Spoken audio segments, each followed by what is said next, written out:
So Call of Duty has had plenty of strange weapons over the years, but did you know that this one gun is involved in one of the strangest and longest running Easter eggs in Zombies history? The KN-44 has had quite a weird past. Starting all the way back in 2015, the gun was originally called the ARC-7 in the beta, but for Black Ops 3 it was later changed due to unknown reasons. But the weirdest part about the weapon is that it actually appears in a strange blueprint, a blueprint that you can only find by piecing together paper scraps found in the giant. The Zombies community damn near shit they pants whenever they found out this was a thing. This single Easter egg has flipped the entirety of Black Ops 3 on its head. The community has been running in circles for 9 years ever since this was found. Jason Blundell went on the record in an interview and talked about the impossible Easter egg back in 2015. And then we had one of our actual art directors then critique it and put red line notes all over it. Then we cut it up into pieces and hid it around the map where some bits you could only see if you had a sniper scope. And these guys, they can find it and put it back together in like less than a day. So then the next thing was like, okay, let me go and try and take some messages and encrypt them. And I used things like Caesar ciphers, and then I used like the Enigma code at one point, or spectral analysis, Morse code we've used in the past as well. I even had a point where there were certain messages hidden where you had to use an oscilloscope to actually be able to decode it and find out. And the community keeps on finding them and keeps on decoding them. So going into Black Ops 3, I'm fed up now, and I'm going to really put one in that you guys can't break. And they'll be hidden in different arenas, and you won't get this one. So then, as it goes, the community raced to the giant to find anything they could that led them to the scraps of paper along with a few ciphers. So long story short, the community ended up solving all but one of these ciphers. I'm gonna go ahead and read these off to y'all now. The solved ciphers reads as follows: in the cell below the waves is where honor suffers. Now the community speculates that this is a part of the impossible Easter egg and most likely points to Zetsubo no Shima in Tokyo. Now the second cipher reads: the mountain must be searched for the frozen one, which obviously has something to do with the Ryzen Dragon Tank Dipsy. Then the third cipher reads: when finished we will return to the house in the infinite, which is a reference to the Revelations of Samantha.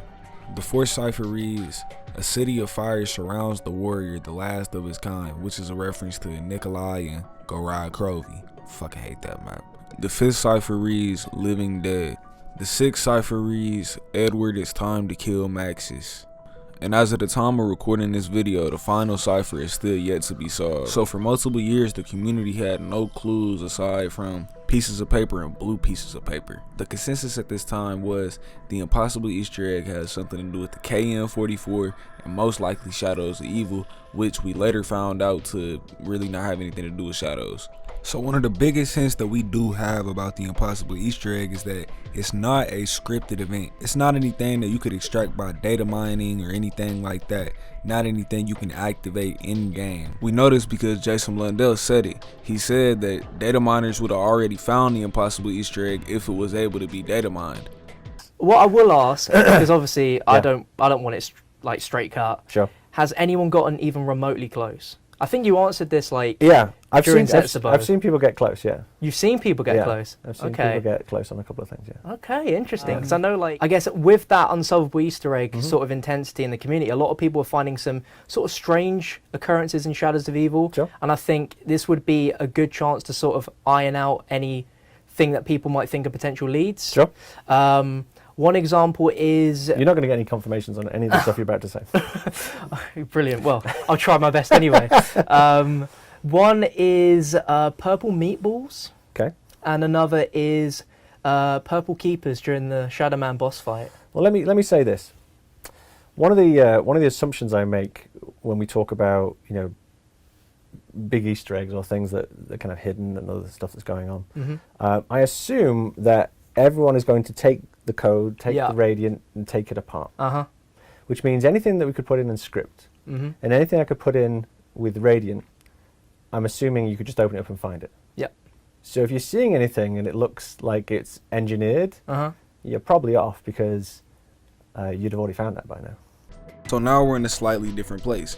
We know it has something to do with the ciphers, this weird blueprint thingy, and then the KN-44. So by looking at the blueprint, you could tell that the hypercube is inside of a summoning key, and inside of the hypercube is the KN-44. We can also see that the blueprint was signed by Dr. Mine. We can also see 6 yellow dots that are connected in some sort of way to each other, most likely representing some sort of like multiverse shit. I don't know, Zombies does that, but it makes sense though. 6 maps, 6 dots.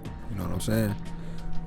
Anyways though, multiple employees have stated that Jason Blundell basically single-handedly handled the ciphers and anything that had to do with them. So it's not like we're gonna get answers out of any of the other employees at Treyarch. And that right there was where the community was for a long time. That is until a YouTuber by the name of Sky Innit made a highly detailed video detailing like what exactly the mathematics relating to the hypercube, and you know what, I'm gonna just play the video, bro. I can't explain it. After researching, I found the origins of the impossible puzzle dates back to the 1950s, but the first explanation of this puzzle I found was on this website that was made in 2014. This near unsolvable puzzle is described as involving 2 prisoners, an evil warden, and a 64 square chessboard. Each square of the board has a heads or tails coin laying on it. Essentially, the warden hides a key under one of the 64 squares and shows prisoner A where he put it. Prisoner A then has to, without any form of communication, somehow signify to prisoner B where this hidden location is on the chessboard. The only thing that the warden allows prisoner A to do is that he can flip one coin on the board to indicate to prisoner B where the hidden square is. Therefore, prisoner A would have to figure out a complex formula to indicate a relationship between the coin that he flips and the hidden coin. In the process of displaying data or code assignment for each individual square, it is also explained how each one of the 64 squares could be identified in binary code, and that the nature of encryption or coding, changing one square could decrypt a secret message, with multiple avenues of cryptography available with a 64-bit base. I probably didn't explain that well, but this video I found explains it best. In the video, they show how this data is best displayed utilizing a 4-dimensional cube, aka a hypercube, where the vertices of the 4-dimensional cubes are given colored coordinates, which basically allows you to play coloring Sudoku on a 64-square chessboard via a hypercube. It also explains how the solve for the puzzle is essentially error correction, and how Hamming codes could be used to decrypt a message found within the data provided by a hypercube. You get any of that? Yeah, nah, me either. Basically, he goes on to say that a hypercube can be used to store data, information, or maybe even messages.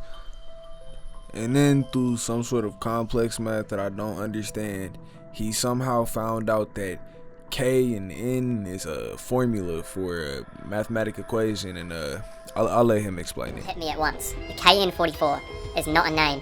It's a fucking equation. A hypercube is made up of k minus cubes and n minus cube. When displaying a standard hypercube, it is written as k minus 4 or n minus 4. Combine those together, what do you get? The fucking KN44. The impossible puzzle, the KN44, it was all connected, and everything started to make sense. That's why he wanted the name change from the Arc 7 to the KN44. That's why he originally said it would be hidden across multiple arenas. That's why he specifically mentioned ciphers and the torn paper Easter egg in this interview. That's why the only 2 things in Black Ops 3 Zombies that never got answered, he told us not to forget. Because I knew the KN44 was an equation, I had some sort of metric to map this out with now. I drew up a k minus 4 cube and an n minus 4 cube to see if there was anything more I could decode from this. I tried a lot of things, firstly mapping out the vertices of the cube and using multiple decryption methods to try find something, like binary code, ASCII, coordinates, or just any 64-bit cipher. Every time that you're in a boss fight, having a cutscene on zombie, something like that, the KN44 is always going to be somewhere on the map. You can see it in theater mode whenever you go back and rewatch your gameplay.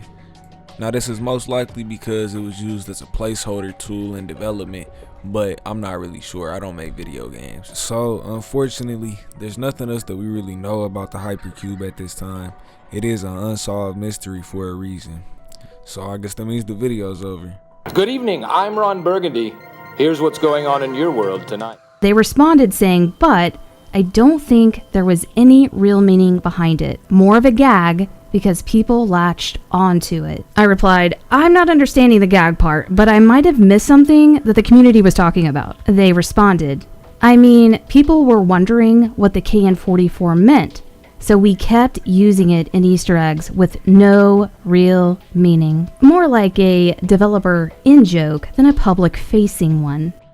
So the Glitching Queen just made a video. She basically did an interview with some of the ex-devs at Treyarch, and they explained something. So the KN44 was not exactly as much of an Easter egg as it was a running joke at Treyarch, just between the devs. For like a lot of us, you know, I was wondering like what's going on here. So to find out that like this is all it was, they kept using it in Easter eggs with no real meaning. The KN44 has no. But eventually, as all things do, this joke turned into more than just a joke, and then everybody was trying to find the Easter egg that didn't exist. So Jason Blundell played into it, added the ciphers, and basically it leads to nothing. And now this doesn't mean that there isn't an impossible Easter egg. It just means that the KN44 most likely doesn't have anything to do with it.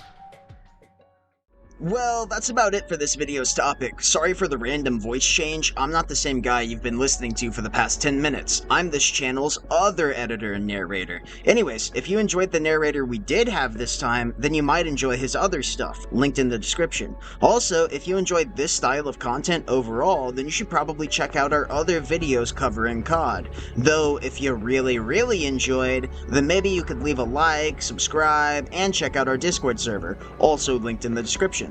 And finally, if you disagree with anything in this video or have any other opinions, leave those in the comment section. Feel free to argue with everyone. Well, and that's all from us today. As always, Merry Christmas, Happy Birthday, and goodbye. Mwah.